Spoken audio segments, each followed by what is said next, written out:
Let's talk about smart analytics, simple decisions. There's a common misconception that data analytics is all about complex mathematics and fancy algorithms. While it is true that advanced analytical techniques are sometimes necessary, the reality is that 80% of the time analysts deal with messy, incomplete data, and the math required to analyze it is not that complicated.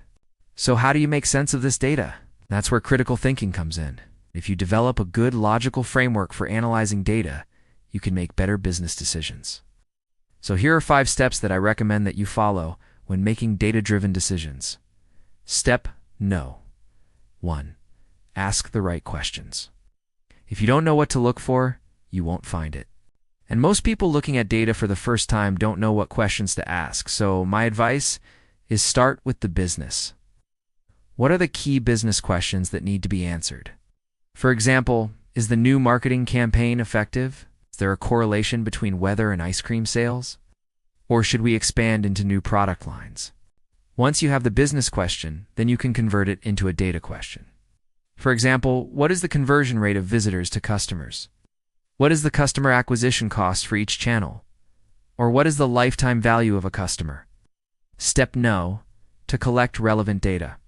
Now that you know what questions to ask, you need to figure out what data you need to answer those questions. For example, if you want to know the effectiveness of a marketing campaign, you will need data from various sources such as Google Analytics, Facebook Ads Manager, and your customer relationship management system. Once you have identified all the data sources you need to collect the data, this could involve writing SQL queries, using Python scripts, or simply exporting data from various sources. Step No.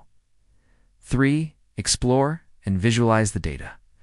Before you dive into advanced analysis, take some time to explore and visualize the data.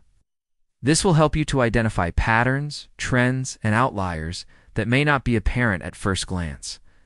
You can use tools like Excel, Google Sheets, or Tableau Public for this purpose. Step No.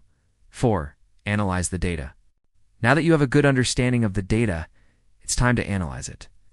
Depending on the type of analysis you need to do, you may need to use statistical software like R or Python. At this stage, you may also need to use more advanced analytical techniques like regression analysis, hypothesis testing, or time series analysis. But remember, the goal of this step is not to perform complex analysis for its own sake, but to answer the business question you posed in Step 1. Step No. 5. Communicate your findings. The final step in the data analysis process is to communicate your findings. This may involve creating reports, giving presentations, or making recommendations to management. It's important to communicate your findings in a clear and concise way so that they can be easily understood by non-technical people. Following these 5 steps will help you to make smart and simple decisions based on data. Remember, you don't need to be a math genius to be a data analyst. What you really need is a good logical framework for analyzing data and the ability to communicate your findings. So go out there and make some data-driven decisions today. Thank you for watching, and see you in the next video.